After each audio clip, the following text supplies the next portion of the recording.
বহুদিন পর একটা ভালো নাটক দেখলাম। আর মঞ্চের যে পরিশ্রম যেটা আমরা করে অভ্যস্ত ছিলাম, আগে করতাম তো মঞ্চে, আজকে আবার নতুন করে সেই অনুভবটা পেলাম। খুব ভালো লাগলো। মানে এরা যে শ্রম দিয়েছে এই নাটকটার পিছনে, সেটা সার্থক হয়েছে। আচ্ছা, আপনি নিজেও মঞ্চে ছিলেন। আজকে আবার এত মানে নতুন যারা কাজ করছে, এত প্রাণ চঞ্চল মানুষদের পরিবেশনা দেখলেন। এই অনুভূতিটা কেমন ওই ছিল? পুরোনো দিনের কথাই মনে হলো আর কি। আমরা একটা শো করার পরে আমাদের যে অনুভবটা হতো, অনুভূতিটা হতো, সেরকমই আমার মনে হচ্ছিল যে আমি বোধহয় শো করে বেরোলাম আজকে এখন। খুবই সুন্দর, খুবই খুবই ভালো। আমি মানে আবিষ্ট হয়েছিলাম একেবারে 2 ঘন্টা 2.5 ঘন্টা। স্যার মঞ্চ কি মিস করেন কিনা?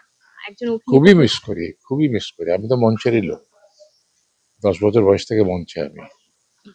তো আমরা কি কখনো এরকম কি কোনো সুযোগ আছে যে আপনাকে যেমন আমরা নাটকে কম বেশি একটু একটু পাই, এরকম কি মঞ্চে এখন আর কখনো পেতে মঞ্চে পারবো? করতে পারবো কিনা জানি না, কিন্তু মঞ্চের জন্য লিখছি, দেখি।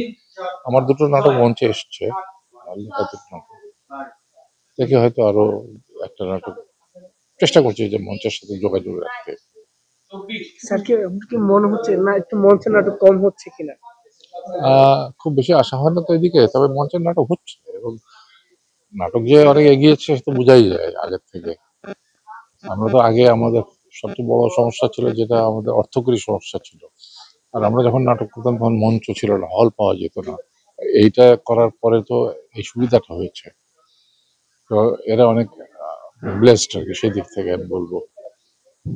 আর অর্থকরীও আগের চেয়ে আমার মনে হয় একটু বেটার কন্ডিশনে আছে এখনকার গ্রুপগুলো।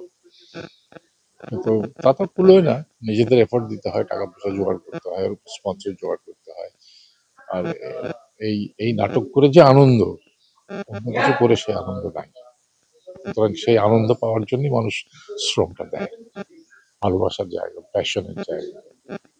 Thank you sir, thank thank you. You.